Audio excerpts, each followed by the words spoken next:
Regional terms describe anatomy by dividing the parts of the body into different regions, while the directional terms are words used to describe the location of an anatomical structure by comparing its position to other structures within the body. We need to study this in order for us to understand musculoskeletal function and how both structure and function are modified by exercise or disease. It will give us an insight to the complex nature of the human body. Now, let us first discuss the regional terms. Regional terms of the body are divided into certain area of the body. These are the cephalic area, the cervical area, the thoracic area, upper limb, manus region, lower limb, abdominal region, pelvic region, pubic region, pedal region, back region, and gluteal region. The first area of the body is the cephalic area. The cephalic area or region of the body refers into the whole head or the entire head part of the body. Under this region, there are certain parts. First is the frons or frontal part, also known as the forehead. It is the upper front portion of the head. It is the part of the cranium between the orbits and the vertex. Next is the orbital or oculus part, also known as eye. Orbital is the conical structures dividing the upper facial skeleton from the middle face and surround the organs of vision or the eye. The nasal or nasus part, also known as nose. It is one of the parts of the body in which it functions as the breathing area of the body. This is also called the olfactory section of our body. Next is the buccal part, also known as the cheek. It is a part of the body located in the cheeks. It is the surface of the tooth that is opposite to the cheek.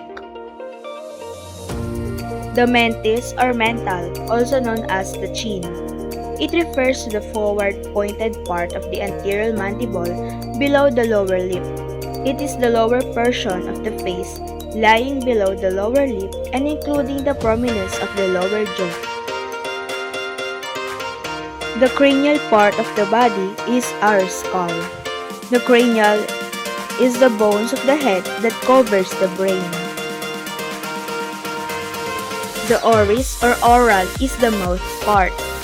It is an oval-shaped cavity inside the skull. The two main functions of the mouth are eating and speaking. The otic or oris is the ear part. It is the organ of hearing and equilibrium that detects and analyzes sound by transduction and maintains the sense of balance. The last part of the cephalic region of the body is the facies or the face part. It is the front part of the head that in humans extends from the forehead to the chin and includes the mouth, nose, cheeks, and eyes. The next part is the thoracic, cervical, and abdominal parts of the body.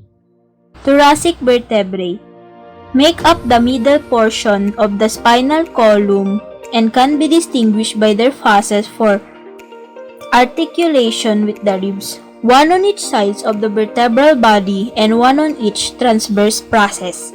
Thoracic spine is the longest region of the spine, and by some measures, it is also the most complex, connecting with the cervical spine above and the lumbar spine below.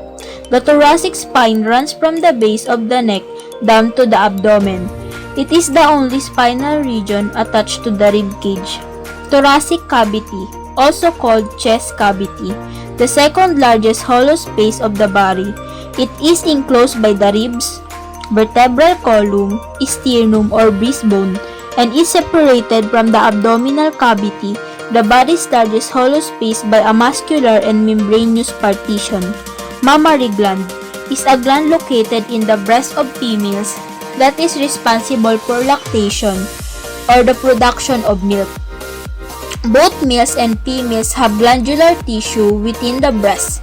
However, in females, the glandular tissue begins to develop after puberty in response to estrogen release. Mammary glands only produce milk after childbirth. Axillary or axilla.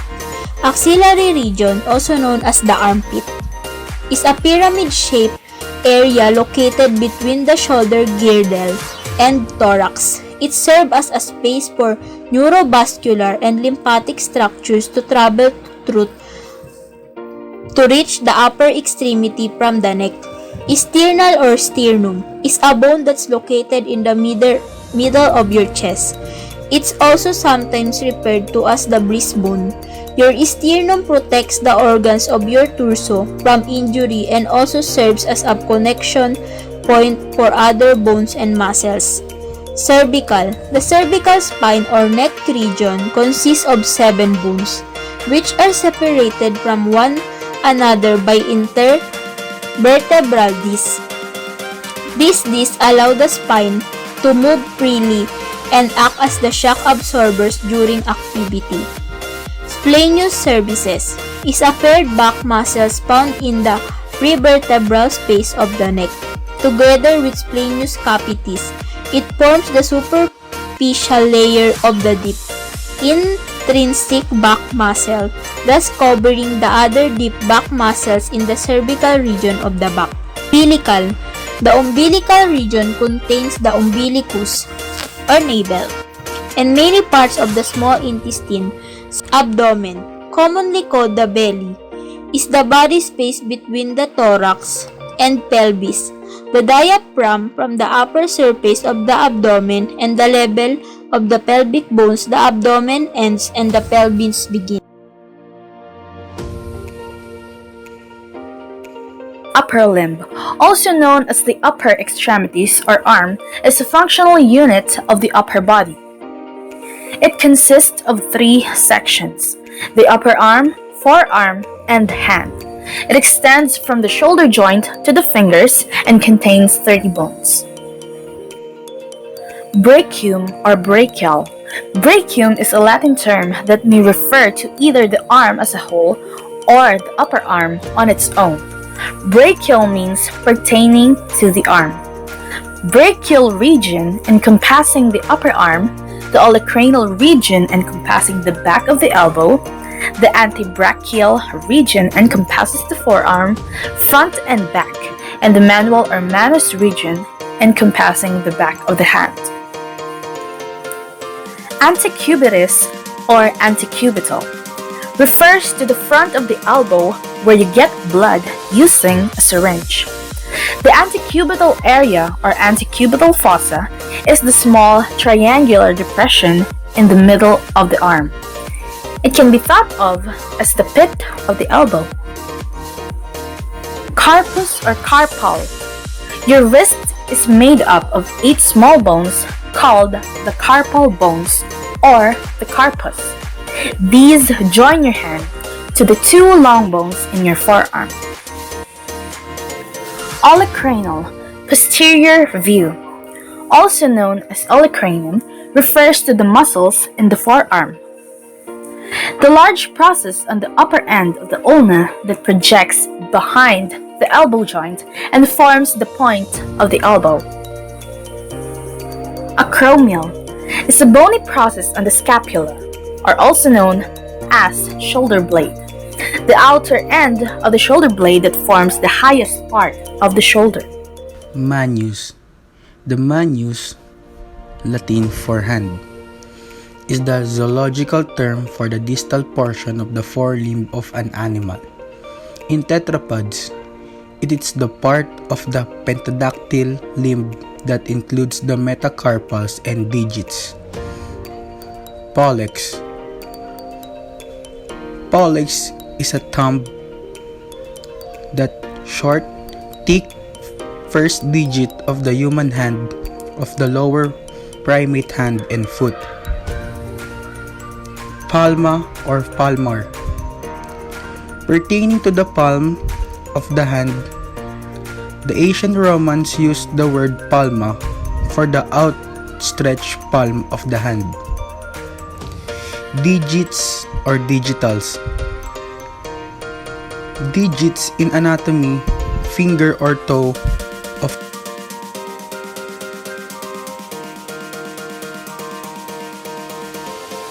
Metacarpal. The metacarpal bones or metacarpus from the intermediate part of the skeletal hand located between the phalanges of the fingers and the carpal bones of the wrist, which forms the connection to the forearm.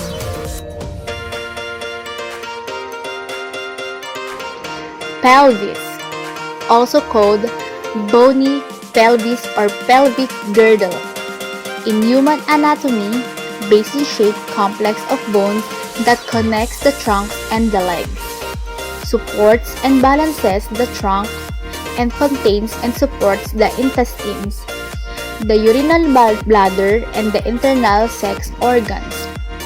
The inguinal region of the body, also known as the groin, is located on the lower portion of the anterior abdominal wall, with the thigh inferiorly, the pubic cervical medially, and the anterior superior iliac spine superolaterally.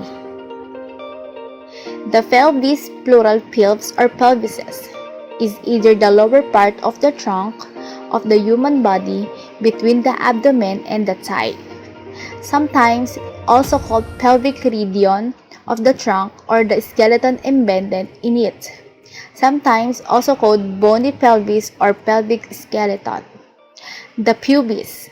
The pubis is the most anterior portion of the hip bone.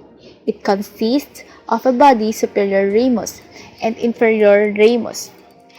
Pubic body located medially, it articulates with the opposite pubic body at the pubic symphysis. Hip or causal. The causal bone or hip bone, pelvic bone is a large, flat and irregularly shaped bone, constricted in the center and expanded above and below. The causal bones are the two major bones in your pelvis, and each causal bone is made up of three smaller bones that fuse together: your ilium, ischium, and the pubic bone. Just look at the picture and observe where those smaller bones were located. Next is the femur. It is the only bone located within the human thigh. It is both the longest and the strongest bone in the human body, extending from the hip to the knee. Kindly look at the picture. The long, straight part of the femur is called the femoral shaft. Next is the patella or kneecap. It is located at the front of the knee joint within the patellofemoral group of the femur. Its superior aspect is attached to the quadriceps tendon and inferior aspect to the patellar ligament. Next is the crus. The crus meaning leg in Latin. The crus of diaphragm refers to one of two tendinous structures that extends below the diaphragm to the vertebral column. There is a right crus and a left crus, which together form a tether for muscular contraction. Pedal is the lower extremity of the leg located below the ankle. It is the pes or the foot that balances the entire body in order to stand and to walk. Tarsal or tarsus are the bones or the ankle around the proximal ankle and heel. It is a set of irregularly shaped short bones. The shape of this bone is formed as longitudinal arc in the foot that also carries and transfers the weight of the body when walking. Metatarsal are the bones located at the forefoot that connects the tarsal and phalanges. It is the 5 long bones in the foot located at the middle of the tarsal and the phalanges bones. Digits or phalanges are the set of bones that support the fingers of the foot. It is the center cartilage that separate and connect the long bones of metatarsal and the feet. Hallux is the big toes of the fingers located at the front of the foot.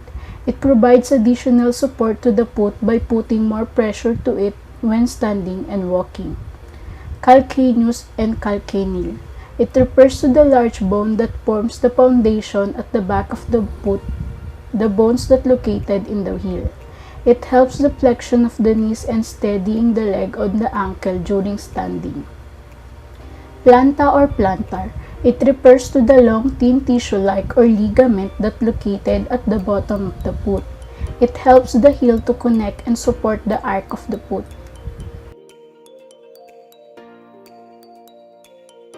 Gluteal or gluteus are the muscles that are located at the buttocks. Perineal is the region in the pelvis that located between the thighs. Posterior or dorsal, back. Example, the shoulder blades are located on the posterior side of the body. Scapular, also known as the shoulder bone, shoulder blade, wing bone, or blade bone, is the bone that connects the humerus or the upper arm bone with the clavicle or the collarbone. Vertebral. Vertebral body is the thick oval segment of the bone forming the front of the vertebra, also called the centrum. The cavity of the vertebral body consists of cancellous bone tissue and is encircled by a protective layer of compact bone. It is also known as the backbone or spine. Lumbral. In tetrapod anatomy, lumbar is the adjective that means of pertaining to the abdominal segment of the torso, between the diaphragm and the sacrum. The lumbar region is sometimes referred to as the lower spine or as an area of the back in its proximity. Sacral. The sacrum in human anatomy is a large, triangular bone at the base of the spine that forms by the fusing of sacral vertebrae. Sacrum is located in between the right and left iliac bones or hips and forms the back of the pelvis.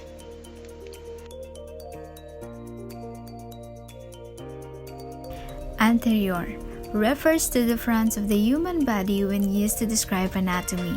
The opposite of anterior is posterior, meaning the back of the human body. The term anterior is typically used in combination with other words that describe the location of a body part. As you can see the figure, that is the view of an anterior. We determine by imagining the body sliced in half from left to right. Everything on the front slice is anterior, and the tissue in the back slice is posterior. Posterior or dorsal, back. Example, the shoulder blades are located on the posterior side of the body. Superior or cranial, toward the head end of the body, upper. Example, the hand is part of the superior extremity. Inferior or caudal describes a position below or lower than another part of the body proper. Example, the pelvis is inferior to the abdomen. Lateral. It refers to the side or direction towards the side of the body. Medial refers to being towards the midline of the body or the median plane, which splits the body from head to toe. Proximal. It refers to the point of attachment of the body or towards or nearest the trunk. Distal or digital. It refers to the sites or the location farther away from the center of the body.